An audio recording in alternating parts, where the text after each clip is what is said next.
1 Samuel chapter 28. Now it happened in those days that the Philistines gathered their armies together for war, to fight with Israel. And Achish said to David, "You assuredly know that you will go out with me to battle, you and your men." So David said to Achish, "Surely you know what your servant can do."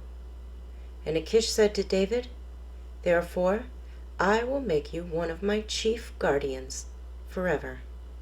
Now Samuel had died, and all Israel had lamented for him and buried him in Ramah, in his own city. And Saul had put the mediums and the spiritists out of the land. Then the Philistines gathered together and came and encamped at Shunem. So Saul gathered all Israel together, and they encamped at Gilboa. When Saul saw the army of the Philistines, he was afraid, and his heart trembled greatly. And when Saul inquired of the Lord did not answer him, either by dreams, or by Urim, or by the prophets.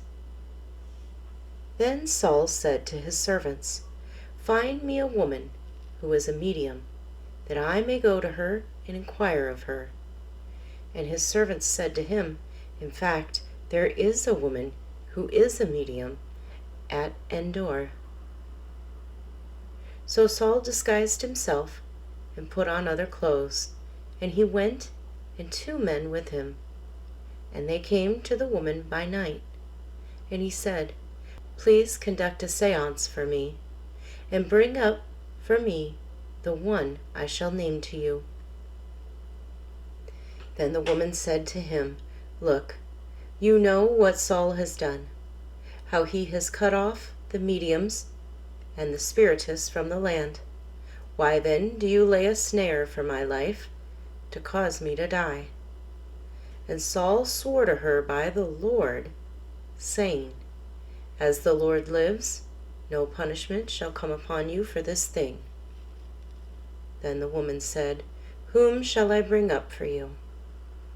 And he said, "Bring up Samuel for me." When the woman saw Samuel, she cried out with a loud voice. And the woman spoke to Saul, saying, "Why have you deceived me? For you are Saul." And the king said to her, "Do not be afraid. What did you see?" And the woman said to Saul, "I saw a spirit ascending out of the earth." So he said to her, "What is his form?" And she said, "An old man is coming up, and he is covered with a mantle." And Saul perceived that it was Samuel. And he stooped with his face to the ground and bowed down. Now Samuel said to Saul, "Why have you disturbed me by bringing me up?" And Saul answered, "I am deeply distressed, for the Philistines make war against me, and God has departed from me, and does not answer me any more, neither by prophets nor by dreams. Therefore I have called you, that you may reveal to me what I should do." Then Samuel said, "So why do you ask me, seeing the Lord has departed from you, and has become your enemy? And the Lord has done for himself as he spoke by me. For the Lord has torn the kingdom out of your hand, and given it to your neighbor, David, because you did not obey the voice of the Lord, nor execute his fierce wrath upon Amalek. Therefore the Lord has done this thing to you this day. Moreover, the Lord will also deliver Israel with you into the hand of the Philistines, and tomorrow you and your sons will be with me. The Lord will also deliver the army of Israel into the hand of the Philistines." Immediately Saul fell full length on the ground, and was dreadfully afraid because of the words of Samuel. And there was no strength in him, for he had eaten no food all day or all night. And the woman came to Saul, and saw that he was severely troubled, and said to him, Look, your maidservant has obeyed your voice, and I have put my life in my hands and heeded the words which you spoke to me. Now therefore, please heed also the voice of your maidservant, and let me set a piece of bread before you, and eat, that you may have strength when you go on your way. But he refused, and said, I will not eat. So his servants, together with the woman, urged him, and he heeded their voice. Then he arose from the ground and sat on the bed. Now the woman had a fatted calf in the house, and she hastened to kill it. And she took flour and kneaded it, and baked unleavened bread from it. So she brought it before Saul and his servants, and they ate. Then they rose and went away that night. 1 Samuel chapter 29. Then the Philistines gathered together all their armies at Aphek, and the Israelites encamped by a fountain which is in Jezreel.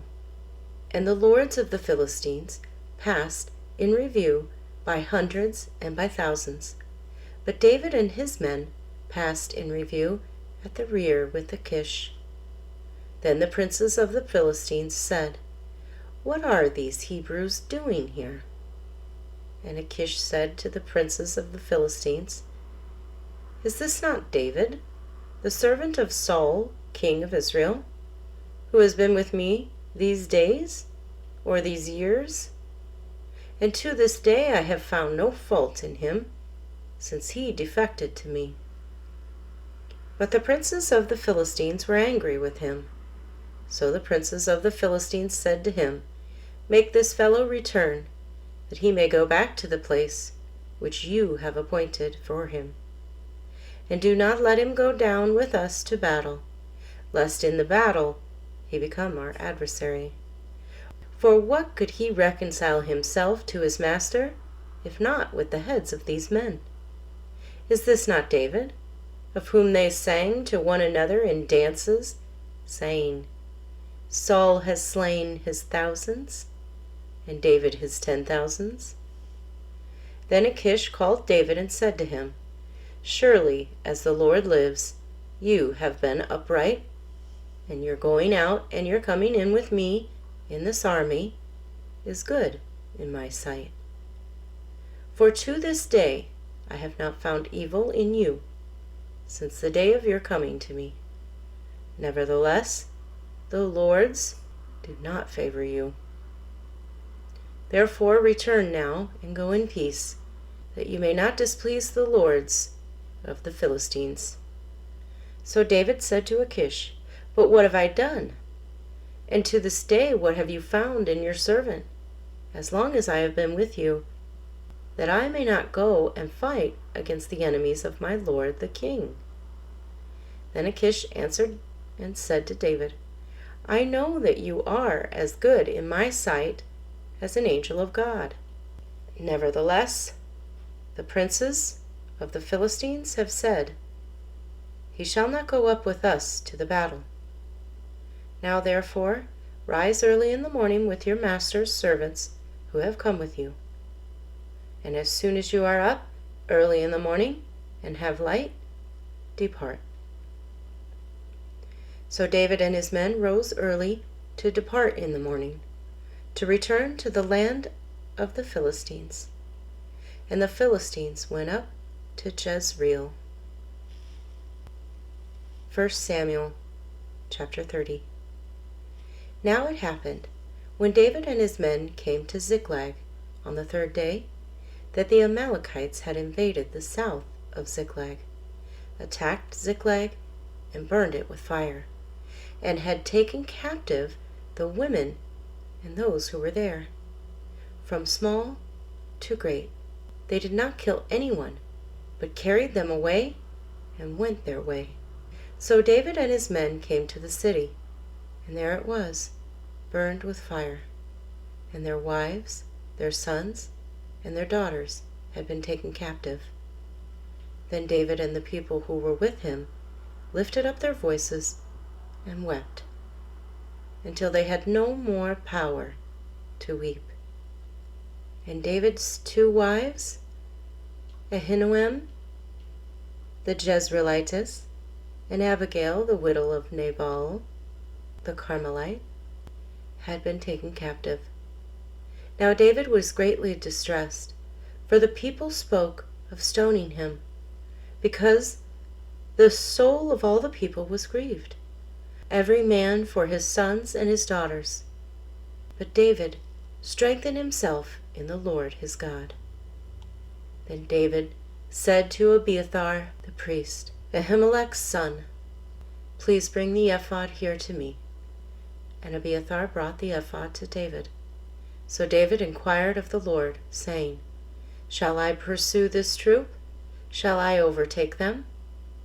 And he answered him, "Pursue, for you shall surely overtake them, and without fail recover all." So David went, he and the 600 men who were with him, and came to the brook Besor, where those stayed who were left behind.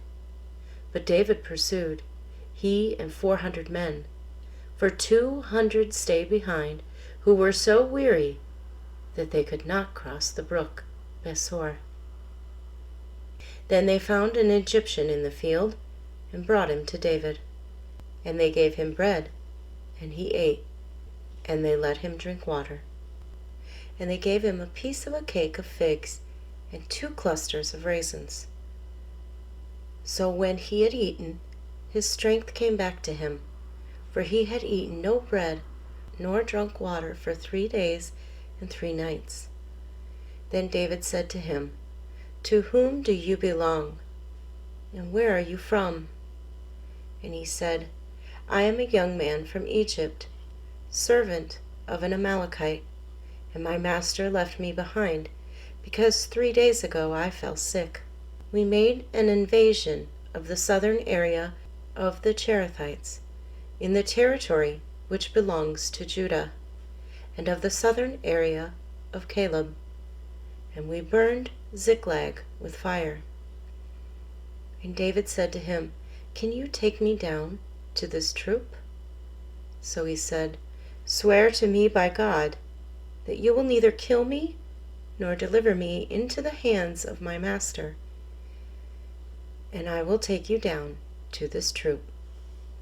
And when he had brought him down, there they were, spread out all over the land, eating and drinking and dancing, because of all the great spoil which they had taken from the land of the Philistines and from the land of Judah. Then David attacked them from twilight until the evening of the next day. Not a man of them escaped, except 400 young men who rode on camels and fled. So David recovered all that the Amalekites had carried away, and David rescued his 2 wives. And nothing of theirs was lacking, either small or great, sons or daughters, spoil, or anything which they had taken from them. David recovered all. David took all the flocks and herds they had driven before those other livestock, and said, "This is David's spoil." Now David came to the 200 men who had been so weary that they could not follow David, whom they also had made to stay at the brook Besor. So they went out to meet David, and to meet the people who were with him. And when David came near the people, he greeted them. Then all the wicked and worthless men of those who went with David answered and said, "Because they did not go with us, we will not give them any of the spoil that we have recovered, except for every man's wife and children, that they may lead them away and depart." But David said, "My brethren, you shall not do so with what the Lord has given us. Who has preserved us and delivered into our hand the troop that came against us? For who will heed you in this matter? But as his part is who goes down to the battle, so shall his part be who stays by the supplies. They shall share alike. So it was. From that day forward, he made it a statute and an ordinance for Israel to this day. Now when David came to Ziklag, he sent some of the spoil to the elders of Judah, to his friends, saying, Here is a present for you from the spoil of the enemies of the Lord. To those who were in Bethel, those who were in Ramoth of the south, those who were in Jetur, those who were in Aroer, those who were in Siphmoth, those who were in Eshtemoa, those who were in Rachel, those who were in the cities of the Jerahmeelites, those who were in the cities of the Kenites, those who were in Hormah, those who were in Chorashan, those who were in Attak, those who were in Hebron, and to all the places where David himself and his men were accustomed to rove. 1 Samuel chapter 31. Now the Philistines fought against Israel, and the men of Israel fled from before the Philistines, and fell slain on Mount Gilboa. Then the Philistines followed hard after Saul and his sons, and the Philistines killed Jonathan, Abinadab, and Malchishua, Saul's sons. The battle became fierce against Saul. The archers hit him, and he was severely wounded by the archers. Then Saul said to his armor-bearer, Draw your sword and thrust me through with it, lest these uncircumcised men come and thrust me through and abuse me. But his armor-bearer would not, for he was greatly afraid. Therefore Saul took a sword and fell on it. And when his armor-bearer saw that Saul was dead, he also fell on his sword and died with him. So Saul, his 3 sons, his armor-bearer, and all his men died together that same day. And when the men of Israel, who were on the other side of the valley, and those who were on the other side of the Jordan, saw that the men of Israel had fled, and that Saul and his sons were dead, they forsook the cities and fled. And the Philistines came and dwelt in them. So it happened the next day, when the Philistines came to strip the slain, that they found Saul and his 3 sons fallen on Mount Gilboa. And they cut off his head, and stripped off his armor, and sent word throughout the land of the Philistines to proclaim it in the temple of their idols and among the people. Then they put his armor in the temple of the Ashtoreths, and they fastened his body to the wall of Beth-shan. Now when the inhabitants of Jabesh Gilead heard what the Philistines had done to Saul, all the valiant men arose and traveled all night, and took the body of Saul and the bodies of his sons from the wall of Beth-shan, and they came to Jabesh and burned them there. Then they took their bones and buried them under the tamarisk tree at Jabesh, and fasted 7 days.